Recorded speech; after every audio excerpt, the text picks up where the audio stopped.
I believe that this Donald Trump assassination attempt is an occult ritual.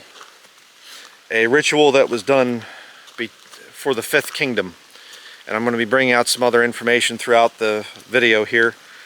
But you see, the Fifth Kingdom, which I've preached about in the Bible, prophesied in the book of Daniel, that there would be 5 kingdoms, 5 world governments.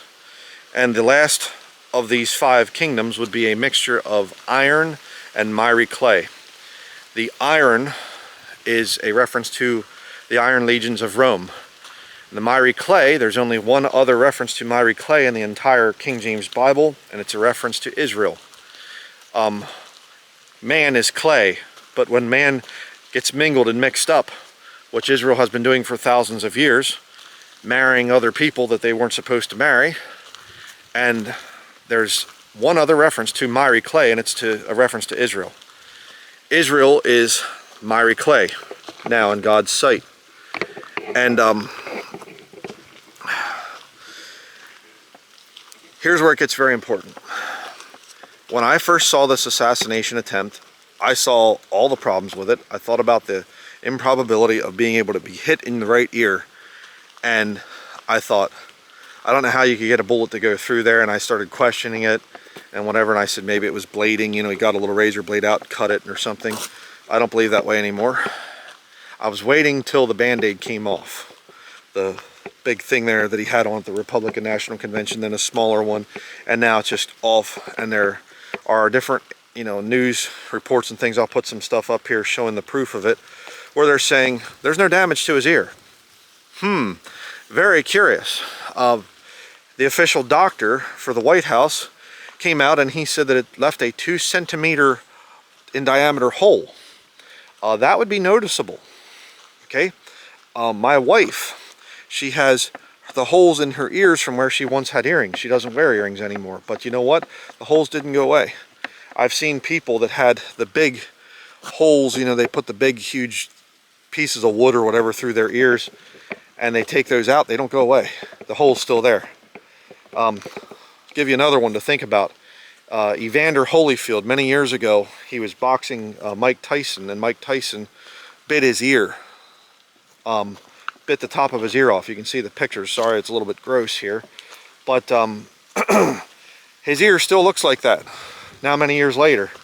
And you know, they do little photo ops together, Mike Tyson and Evander Holyfield, and they kind of laugh about it and joke about this thing that happened. Okay, whatever.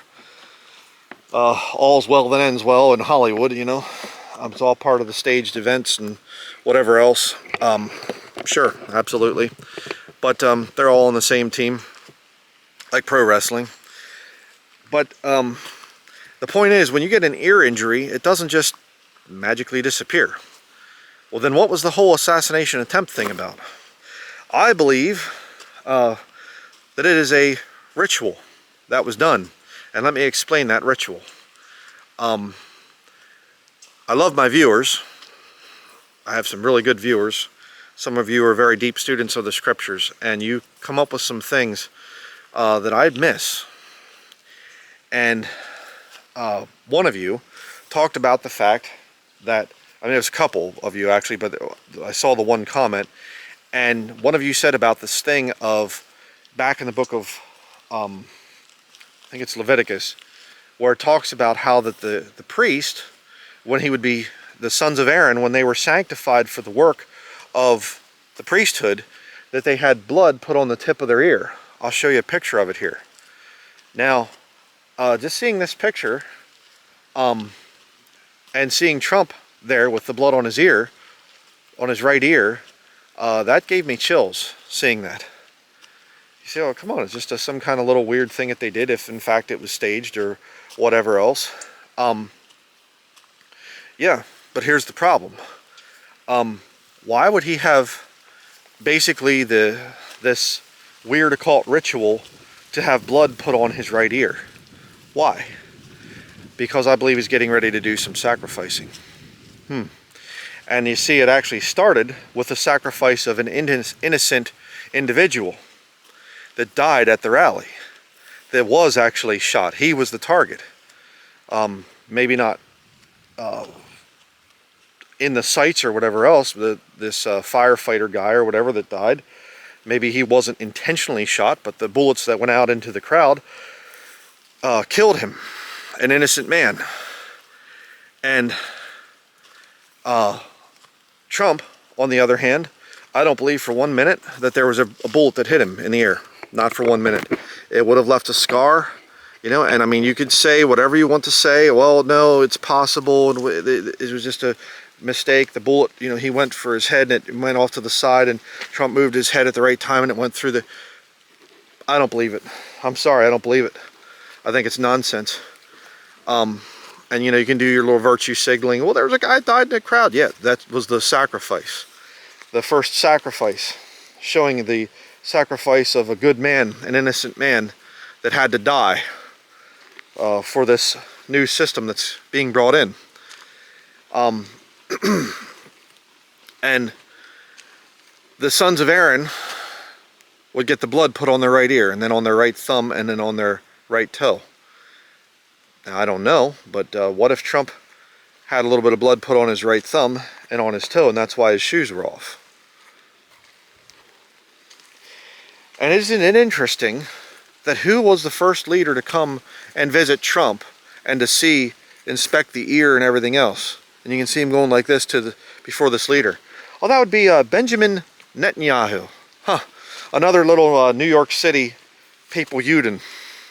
Little boy there from New York City that went over and he's ruler of Israel now. Do you understand the Fifth Kingdom? Do you understand what's going on there? The merger of the Romans and the miry clay, iron and miry clay, part weak, part strong. What if Donald Trump has been ordained to be a priest that will cause massive ritual sacrifice coming up? That's what I believe is going to happen. And that's why I believe that they're trying to quickly just, oh, let's forget about it and whatever else. More distractions are coming. They're going to distract the American people so that you don't think about what they did. And all the stuff that doesn't line up and everything else. Oh, well, what about the shooter? What about the Secret Service? Why didn't they understand? Who was Thomas Crooks really? Why was it that there were lies about him? Why is he in a BlackRock commercial? Why is this? Why is that? All this other stuff. Focus on what matters with this. Trump said that he had blood all over his right hand when he went like this and he brought his hand down before he went down. You look at the video, which is being scrubbed from the internet, by the way. I saw a guy did a thing where he asked artificial intelligence about the Trump assassination attempt. Oh, we're sorry, we don't understand. We don't have any information on that issue. I have to balance this thing. Here I have a hat above my camera to keep it dry. But they're purposefully getting rid of this information. Very interesting.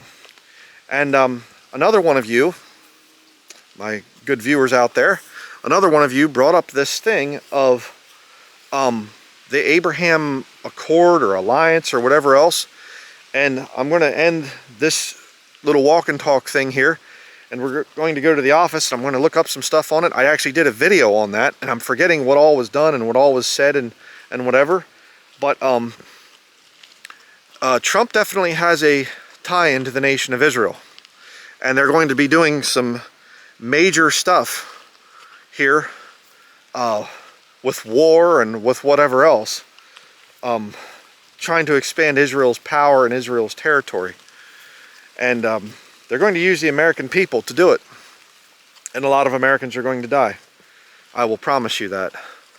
And unfortunately, because Trump has helped to destroy the moral character of the people of America, we have presidents now that use profanity. They never used profanity in the past.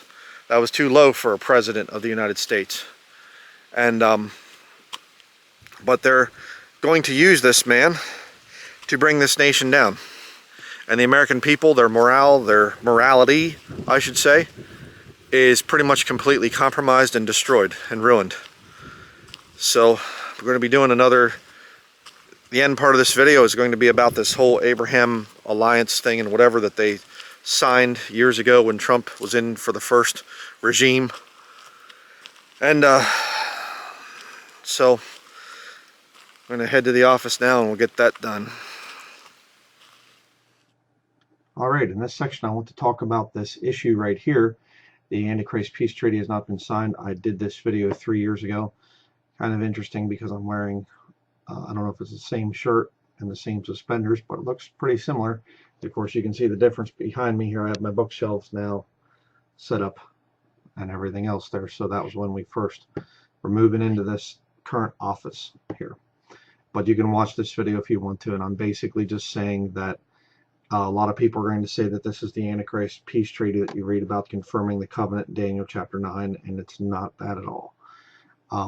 It's not an agreement between the Muslims and the Jews, right? That's a false teaching. A lot of prophecy teachers have taught that down through the years. It's not true. Okay, but getting into this article here about this whole thing, and I think this ties in with this whole Trump being ordained as a priest type of a thing. Both my wife and my son went through this article here, and they both kind of came out with their own, things that they thought were significant. So I'm going to kind of go through the two of these here. On September 15th, 2020, U.S. President Donald Trump hosted the leaders of Israel and Bahrain, as well as the foreign minister of the United Arab Emirates at the White House to sign normalization agreements ending the UAE and Bahraini non-recognition of the Jewish state. So what Trump is trying to do here is he's trying to bring the Muslims and the Jews together. Let's get down here a little bit. This is kind of an interesting thing here. 2 Arab states normalizing relations with Israel is a big deal no matter what way you look at it. They're messing around with Bible prophecy is what they're doing, to be quite frank with you. And I'll show you here in a minute the significance of this from the scriptures. But they're talking about here the UAE and Bahrain, that you don't have to reject Israel and its presence in the region to have sympathy for the cause of Palestine. Oh, well, we should be respectful of other peoples and everything else there. Well, that's actually denying scripture.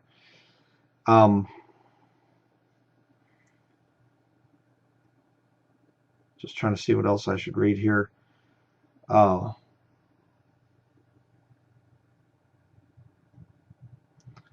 Okay, Turkey and Qatar have formed an axis that is opposed to the UAE and its interests across the region.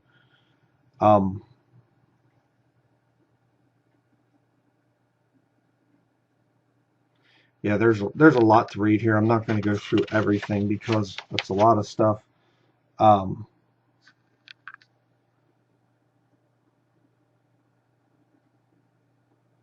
But it talks about the thing of the Palestinians and their relations and whatever else. And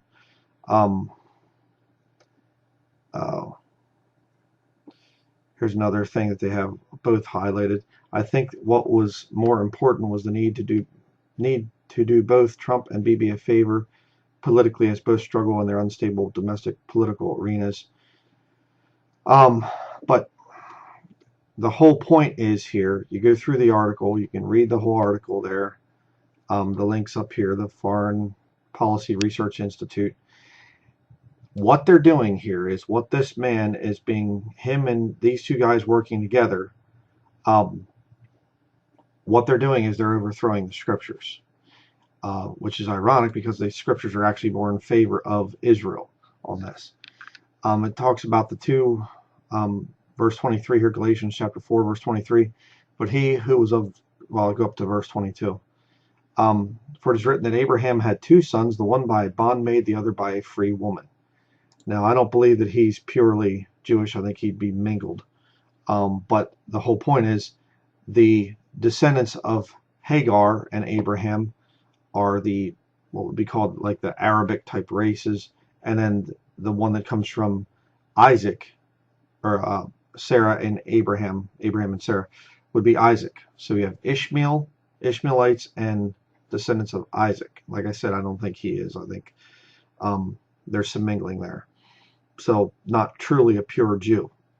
But the scripture teaches here that there are 2 sons. All right. And Verse 30 says here, Galatians chapter 4, verse 30, nevertheless, what saith the scripture? Cast out the bondwoman and her son, for the son of the bondwoman shall not be heir with the son of the free woman. So, according to the scriptures, the bondwomen, the son of the bondwomen, the descendants of Ishmael, are not supposed to have any right to that land of Israel over there. And I realize all the implications and all the stuff, the Masonic stuff, the things that are going on here, the scheming and everything else. I understand it. Okay, and they're not all of Israel, which are in Israel. I get it. There's the synagogue of Satan, which say that they are Jews and are not. I understand all of those different things. It's a very, difficult subject to preach about and things. But I have over the years. I've discussed all of this stuff. But I just find it interesting that with all of this, that Trump just got the blood on the tip of his ear and these other seeming things, like I was talking about in the walk and talk earlier. I just find it kind of interesting that it's lining up with this bigger picture of what the Antichrist is basically going to be doing. And by bringing in this Abraham Accord thing, they're essentially denying what the Bible teaches. So I don't know. Leave me your thoughts down in the comment section down below about what you think of this whole thing. Another article that both my wife and my son both went through. They both, I'll show you these two again here. They both, trying to help me out with my research and things, which I really appreciate. And you'll find this one interesting. Here we have this article. Let me zoom in on it here a little bit. This is the National Catholic Register. Catholic priest prayed for Donald Trump's safety at PA rally moments before shooting. The priest said that the Trump campaign contacted him a few days ago and asked him to offer a benediction at the rally. There he is right there, Father Jason Charon, called him in upon the earth, Father, okay, in a religious title. Catholics just ignore that. Well, it doesn't mean, they'll come up with some description, but they can't handle the text, so they just have to pervert it. But this is July 14th, 2024. The Catholic priest who gave a benediction during former President Donald Trump's rally Saturday told people they needed to pray for Trump moments before Trump was shot and wounded. Father Jason Sharon, a Ukrainian Catholic pastor, told CNA a group of about 15 to 20 people called him over to a barricade within the rally site as he was trying to leave shortly before Trump began speaking. I said to them, I prayed for him and his safety, but that they have to pray as well because there are people who want to kill him. Father Sharon said in a telephone interview with CNA late Saturday night, and little did I think, literally a few minutes later, there was this kind of indistinct sound and people began leaving. At that point, I heard someone saying that was a gunshot. A gunman trying to kill Trump firing several times at the former president, hitting the top of his right ear while killing a spectator and wounding two more, authorities said. Father Sharon said he met briefly with Trump before the former president went out to address the crowd at the rally, which took place in an outdoor venue at Butler Farm Show in Butler County, Pennsylvania. I spoke with him regarding the situation in Ukraine and shook his hand. It wasn't a very in-depth conversation, Father Sharon said. The priest told CNA that the Trump campaign contacted him a few days ago and asked him to offer a benediction at the rally. I thought Trump was a Protestant.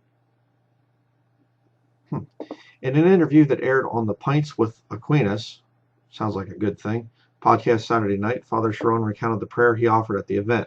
My prayer was one of protection. Almost like he had foreknowledge, but that wouldn't be possible because it's all just lone wolf stuff, magic bullet theories, lone wolf, disgruntled person does the shooting, he's shot, and everything's solved. We go back to the safe world that we have always lived in. My prayer there was for the restoration of right relationships in our society, relationships at the individual level, at the familial level, at the societal level, such that our nation, I guess, would be made great again in God's sight. Could you give me some book, chapter, and verse on that, please, in the scriptures, where America is going to come back at the end and everything? And our nation be made great again. I said that our world be made great again in God's sight, Father Sharon said. A little ignorant of Bible prophecy there. All of this presupposes that people first of all begin to live their daily lives in accordance with God's will, the priest added. Father Sharon said he is aware of Trump's policy pronouncements that conflict with Catholic teaching, including Trump's recent statements saying he favors the availability of abortion pills, but he alluded to Trump's pro-life actions, which include, while he was president, appointing 3 U.S. Supreme Court justices who helped form a majority that overturned Roe v. Wade in June 2022, which enabled states to ban abortion. Still haven't seen a whole lot of that stuff, but that's another issue. I won't get into that right now. But kind of, again, the hypocritical stand here that Catholics often take. Well, yeah, Donald Trump, he did this thing to help stop abortion, but he's okay with abortion pills. Well, then it's just political scheming. If people are going to wonder why I was at a Trump rally, it wasn't to canonize him or absolve him from his many imperfections, Father Sharon told CNA. His recent shyness on championing pro-life legislation is undesirable, and it's not for that I'm there, but to encourage him to build on the pro-life victories of his first administration, he said. Father Sharon was ordained to the priesthood in the Ukrainian Catholic Church for the Diocese of St. Josaphat in 2008. He has served in parishes in North Carolina, West Virginia, and Pennsylvania, and is currently pastor of the Holy Trinity Ukrainian Catholic Church in Carnegie, Pennsylvania, and Our Lady of Perpetual Help, in Wheeling, West Virginia. Had to put that in there. Had to read down here to this part, the Holy Trinity thing. But why did they have a Catholic priest come and pray for Trump's safety before the whole thing happened? And if Trump wins, going forward, watch the connections with the Catholic Church. The Catholic Church and the Jews that serve the Pope. Myrie Clay and the Iron, the Roman Catholic Church and the Jews. And look at the connections between the two. And like I said, I want to hear your thoughts and your comments on this whole thing of this blood on the right tip of the ear. And it doesn't look like there's any hole in his ear or anything else. The sacrificing of the innocent man, the blood on Trump's right ear, heading into the election time that's going to be seeing a lot of people sacrificed for globalism. Let me know what you think about this in the comment section below. Thank you for watching.